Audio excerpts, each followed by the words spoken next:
Ny famindrampo sy ny fiadanana avy amin'Andriamanitra ray sy Jesosy Kristy tompontsika. Mandihy herinandro vaovao isika nanomboka ny omaly ary tonga amin'ity alatsinainy 20 volana oktobra ity. Ampiombana ny fosin'ny fanahintsika amin'ny fiderana isika araka ny Salamo 7:20 andininy voalohany hatramin'ny fahaenina. Salamo 7:20 andininy voalohany hatramin'ny fahaenina. Aoka hitsangana isika hanome voninahitra ny Tompo aorian'ny vavaka vao hipetraka. Hoy ny mpanao salamo: ny lanitra mitoro ny voninahitr'Andriamanitra ary ny habakabaka manambara ny asan'ny tanany. Ny andro samy miteny amin'andro mandimby azy ary ny alina samy manolo-pahalalana amin'ny alina mandimby azy. Tsy misy teny na fiteny nefa tsy rezy feony. Efa nivoaka ho any amin'ny tany rehetra ny famolainany ary ny teny dia miatra amin'ny faran'izao rehetra izao. Tranolay ho an'ny masoandro no nataony teo aminy ary ny masoandro dia pakapakabady mivoaka avy ao an-trano fandriany sady mifaly tahaka ny lehilahy matanjaka mihazakazaka amin'ny alihany izy. Any amin'ny faravodilanitra ny fiposahany ary ny alihany dia hatramin'ny farany koa ka tsy misy takona amin'ny hafanany. Amen.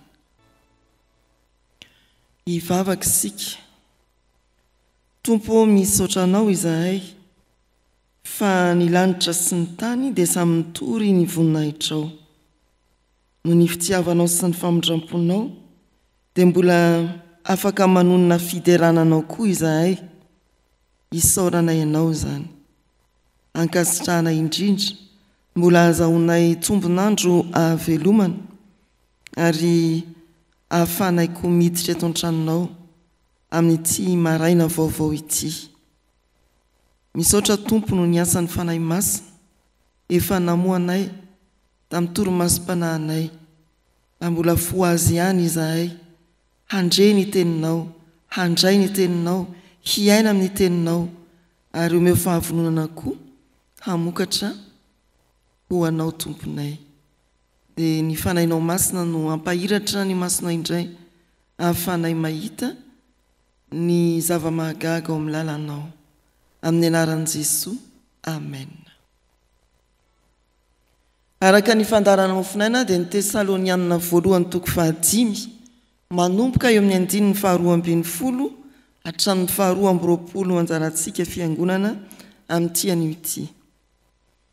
Tesalonianina voalohany 5 amin'ny anaran'ny Tompo.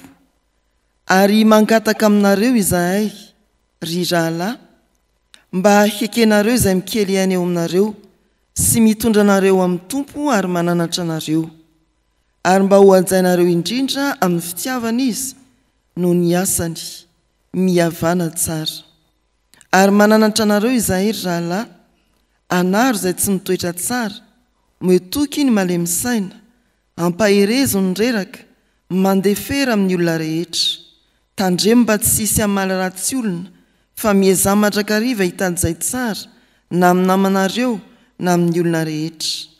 Mifalia mandrakariva, mivavah ka aza mitsahatra, misaora amin'ny zavatra rehetra, fa izany ny sitrapon'Andriamanitra ao amin'ny Kristy Jesosy ho anareo. Aza mamono ny fanahy, aza manao tsinotsinona ny faminaniana, fantaro ny zavatra rehetra, hazony mafy izay tsara, fadio ny fanao ratsy rehetra. Amen. Ray masino manamasinana ny fahamarinana, ny teninao no fahamarinana. Amen. Dia mbola hitombo ao anatinareo ny ry-havana ny fahasoavana sy ny fiadanana avy amin'Andriamanitra ray sy Jesosy tompontsika. Ny fanahin'ny Tompo hiasa ahafahantsika hitomboko amin'ny finoana, hiorina amin'ny faharesten-dahatra marina amin'ny famoriana vokatra ao amin'ny Tompo. Tesalonianina voalohany 5 andininy 2:20 hatramin'ny 2:20. Mbola hifantohantsika ny lohahevitry ny perikopy FJKM mandritry ny volana manao hoe mamoria vokatra ho an'ny Tompo. Raha misaintsaina ny andavanandrom-piainan'ny fiarahamonina isika dia mahita fa tena mihazakazaka amin'ny famokarana izao tontolo izao.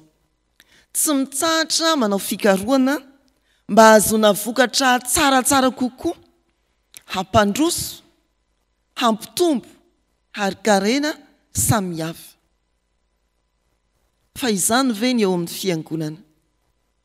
Afaka manararoatra ny fikaroana ataon'ny fiarahamonina vokatry ny fandalinana sy ny fianarana ve ny fiangonana ka hitady izay vokatra bebe kokoa ho an'ny tompo. Paoly apôstôly dia nanoratra ho an'ny fiangonana tao Tesalonika, izay fiangonana azo atao hoe tsy ela ny orenana, saingy araka ny toko voalohany dia nanakoako maneran-tany ny finoany. Kanefa nananana finoana tena natanjaka azy izy ireo dia nampiantona izany finoana izany teo amin'ny fanantenana ny fiavian'ny tompo fotsiny, ka nanjary ny tandamba na ny tanjiro ny raviravi-tanana satria ny hoe efa ho avy ny tompo, aleo tsy miasa intsony. Dia hiandry ny fiavian'ny tompo. Manoratra i Paoly apôstôly ka mampirisika, mivava aza mitsahatra ary miasa koa mba hisy hanomezana ny hafa. Izany no anisan'ny voalaza ao amin'ny Tesaloniana voalohany. Miandry ny fiavian'ny tompo ary miasa mivavaka ny fiangonana. Miandry ny fiavian'ny tompo ao anatin'ny vavaka sy ny asa feno finoana ny fiangonana. Mamory vokatra ho an'ny tompo, miasa ary aza miasa irery. Raha jerentsika ny andininy 12 hatramin'ny 15 dia miteny momba ny fiara-miasa eo anivon'ny fiangonana sy ny mpitondra eo anivon'ny vahoakan'Andriamanitra samy vahoakan'Andriamanitra. Raha tipazantsika maso ny andininy 19 hatramin'ny 20 dia miteny kosa indray ny fiarahana amin'ny Kristy. Mamory vokatra ho an'ny tompo, miasa ary aza miasa irery. Eo am-piandrasana ny fiavian'ny tompo, tsy hitandamba isika, tsy hitanjiro isika, tsy hitazapotsiny isika, fa hiasa ary hiara-iasa amin'ny fiangonana, tsy hisaraka amin'ny Kristy amin'ny asa izay ataontsika. Ny vokatra ho an'ny tompo dia manomboka ao amin'ny fiara-miasa sy fanajana ny hafa ary fifampitsinjovana eo anivon'ny fiangonana. Izany ndray havana ny voalaza eo amin'ny 12 hatramin'ny 15. Efa nivakiana tamintsika teo, Paoly apôstôly mangataka ny hoe ekeo ny mpitondra, ajao sy ankatoavy izy. Ary eo amin'ny 14 sy 15 aoka isika hifampahery, aoka hifananatra, anaro izay tsy mitoetra tsara, ampaherezony reraka, atanjao ny tanana miraviravy, mandefera amin'ny olona rehetra. Ny famoriana vokatra amin'ny tompo dia tsy asa korery, tsy asanao fotsiny, na andraikitry ny tsirairay sy manokana, fa tena fiara-miasa ny manontolo eo ny mpitondra ary eo ny vahoakan'Andriamanitra tsy ankanavaka. Raha misy fiangonana iray manaja sy mankatoa ny fitariana ataon'ny mpitondra ara-panahy, manampy amin'ny asa ary tsy mifampitsikera samy vahoakan'Andriamanitra na mitsikera ny mpitondra fotsiny, fa mifananatra sy mifampahery, mifanohana amin'ny vavaka sy ny asa, dia izany fiangonana izany no afaka hamokatra sy hamory vokatra ho an'ny tompo. Toy ny tambary tsara voakarakara izy, rehefa miasa miaraka araka ny toromarika iombonana, ny mpamboly rehetra dia be sady tsara ny vokatra. Rehefa miasa miaraka araka ny toromarika iombonana, ny mpamboly rehetra dia mahavokatra be sady tsara. Toy izany ny fiangonana. Rehefa maneho ny tanana mifandray ao anatin'ny fankatoavana ny taridalana iombonana ny fiangonana dia azo antoka fa afaka hamory vokatra tsara sady betsaka ho an'ny tompo izy. Raha misaraka ny fiangonana na mifanohitra sy variana amin'ny fampitsikera dia ohatra ny ketsa saritaka, tsy ketsalinina zao moa andro ny fanetsana, ka tsy ahavokatra be sady tsara ho an'ny tompo izy. Maina ny vokatra. Ny fanombohana famokarana na famoriana vokatra ho an'ny tompo ry havana dia ao anatin'ny fiara-miasa eo anivon'ny fiangonana. Ny fifanajana eo amin'ny mpitondra, ny mpitarika sy ny tarihana ary ny entina. Ny fifampaherezana, ny fifananarana eo amin'ny samy vahoaka an'Andriamanitra, na mpitondra izy na entina izy, na mpitarika izy na tarihana izy. Aoka ny tsirairay samy anontany tena ankehitriny manao hoe tena manampy ny hafa ve aho amin'ny fanompoana izay ataoko, sa mandeha irery amin'izany fanompoana izany aho, sa ho isan'izay mihevitra ho mahavita irery ny asan'Andriamanitra ianao fa tsy ahavokatra izany, sa ho isan'izay mieritreritra ianao manao hoe raha tsy eo aho dia tsisy nininona vita eo, tsy mahavan'ny zavatra izany. Ndeha hifanometanana, hiara-iasa ao anatin'ny fifanajana sy ny fankatoavana, ny fifampaherezana sy ny fifananarana, fa tsy ho lany amin'ny fitsikerana sy ny fifanenjehana fotsiny. Ny faharoa, ny famoriana vokatra ho an'ny tompo dia avy amin'ny fiara-miasa amin'ny Kristy koa. Avy amin'ny fiara-miasa amin'ny Kristy ny famoriana vokatra ho an'ny tompo. Andiny ny 9 hatramin'ny 12. Hitantsika ao na dia tsy filazana mitovy amin'ny Galatiana 2 andiny ny 17 azy, fa ny vokatry ny fanahy, fifaliana, fifankatiavana, fanarana ny sitrapon'Andriamanitra ho amin'ny fahamasinana, dia lazainy eto amin'ity andininy ity. Ny faherezana mivavaka dia mariky ny fahatsarany ny fifandraisana amin'ny Jesosy Kristy. Izany firaisana amin'ny Kristy izany, fiara-miasa amin'ny Kristy anatin'ny vavaka, anatin'ny fanekena ny asan'ny fanahy, ny fikendrena ny fahamasinana fadio ny fanao ratsy rehetra, dia mahavokatra ho an'ny fanjakan'Andriamanitra ry havana. Ny vokatra ho an'ny tompo dia tsy miseho amin'ny ivelany fotsiny eo anatin'ny fiainan'ny vahoaka an'Andriamanitra, fa amin'ny firaisanao amin'ny Jesosy Kristy koa any anatina ho any. Manompo amin'ny fifaliana, amin'ny fankatoavana ny sitrapon'Andriamanitra, ao anatin'ny fahafenon'ny vavaka, ao anatin'ny fifadinany ratsy ary fiazonana izay tsara. Firaisana amin'ny Kristy, tsy miasa irery, fa miasa miaraka amin'ny fiangonana ary indrindra miaraka amin'ny Kristy. Ahoana hoy ny tompo amin'ny Jaona 5:20, raha misaraka amiko ianareo dia tsy ahefa na inona na inona. Mifalia mandrakariva, mivavaka aza mitsahatra, misaora amin'ny zavatra rehetra fa izany ny sitrapon'Andriamanitra ao amin'ny Kristy Jesosy ho anareo. Aza mamono ny fanahy, aza manao tsinotsinona ny faminaniana, fantaro ny zavatra rehetra, azony mafy izay tsara, fadio ny fanao ratsy rehetra. Ireo raha atao bango tokana dia mitaona antsika ho tsara fifandraisana, hikendry ny fahamasinana ao amin'ny Jesosy Kristy raha manao ny asan'Andriamanitra isika. Ry havana malala rehetra ao amin'ny tompo, ny olona manompo amin'ny fifaliana, ao anatin'ny fankasitrahana ny tompo, amin'ny zavatra rehetra mitranga, na eo amin'ny fiainany manokana, na eo amin'ny fiainany fiangonana, dia izany no azo antoka koa ahavokatra sy ary vokatra ho an'ny tompo. Fa ny olona mitaraindava, tsy manana fiainam-bavaka, dia toy ny azo an-tany karakaina, ka tsy azo antoka hamokatra ry havana. Ho maina eo ihany izy, ka ho lasa kitay. Araka ny teny eo amin'ny Jaona 5:20 ihany manao hoe, ny sampana tsy mamoa dia esorina ary na nivelany atao anaty afo.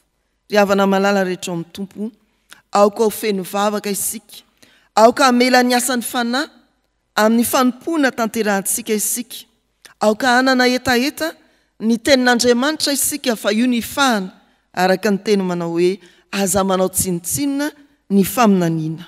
aoka hitombo fahatsarana omban'ny fahamasinana ao amin'i Jesosy Kristy isika. Ny vokatry ny fanahy no vokatra mamokatra ho an'ny tompo.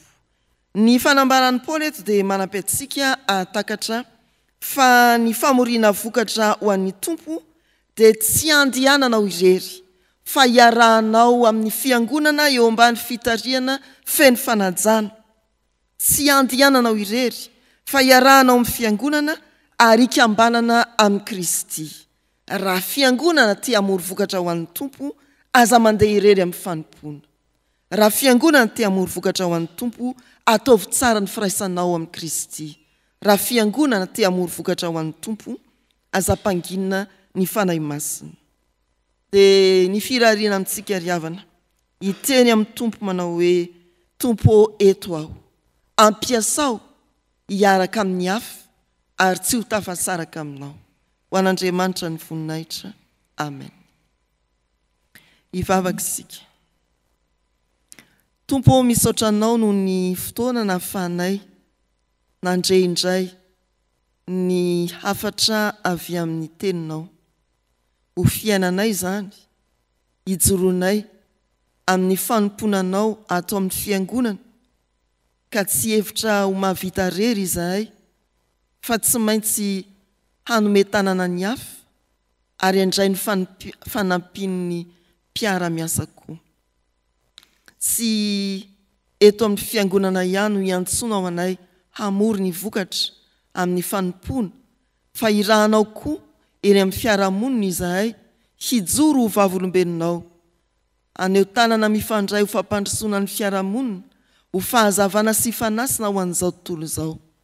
Tsy asa irery izahay eo amin'ny toeram-piasana izay nametrana ao anay, aneo ny fanahy ny fiara-miasa, ny fahavononana hifanakalo hevitra ary ajoroa tompo tena ho fakakevitra hampandrosoana ny toeram-piasana izay iandraiketanay.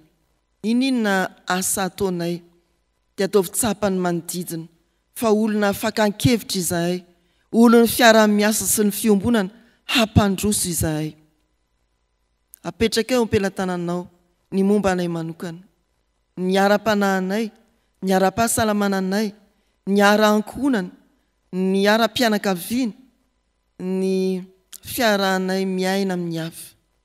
Mba tena ho feno fifaliana izay amin'ity tontolo andro ity, Tompo, miainga tany amin'ny isa-tokantranonay, ho any amin'ny toerana izay alehanay tsirairay avy, ary hiverina ampifaliana koa any amin'ny tokantrano izay mbola hodinay raha hariva ny andro. Fa faly izahay manonona ny firenenay eo am-pelantananao. Misaotra fa mbola te hiasa eto amin'ity firenenay ity ianao, raha mametraka mpanomponao maro, na eo anivon'ny FJKM vao ny fanotronanay omaly, na eo anivon'ny firenena. Misaotra tompony amin'izany, ary ataovy voaharo manodidina ireny mpanomponao ireny, raha maneho ny fahavonona hanaraka ny sitraponao amin'ny fampandrosoana ny fiangonana sy ny firenena. Apetraka eo am-pelantananao ary ny fiangonanao, mba ho fokisanao ny famindramponao isan'andro ny kristianina tsirairay, ary atsiaro ho tafahombona marina aminao Kristy, dia hiasa tsy ankijanona eo am-piandrasana ny fiavianao.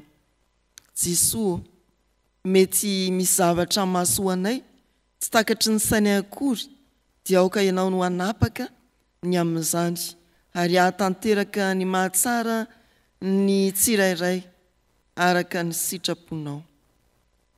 Faly izahay mampiombona koa ny vavakay amin'ilay vavaky ny zanak'Andriamanitra, manao hoe rainay izay ny an-danitra, ho amasinina ane ny anaranao, ho tonga ane ny fanjakanao, atao ane ny sitraponao ety an-tany ho tahaka ny an-danitra. Meo anay ny io ny anina sahaza ho anay, ary mamela ny elokay tahaka ny namelanay izay meloka taminay. Aza mitondra anay amin'ny fakapanahy, manafahanay amin'ny ratsy, anao ny fanjakana sy ny hery ary ny voninahitra mandrakizay.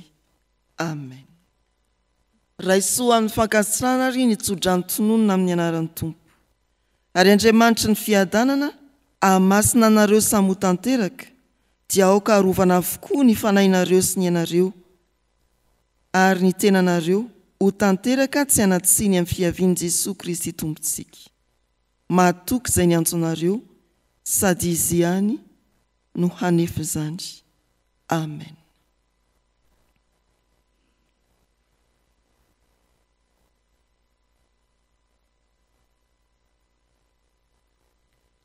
Ho an'Andriamanitra irerianany ny voninahitra, amin'ny anaran'ny Ray sy ny Zanaka ary ny fanahy masina. Amen.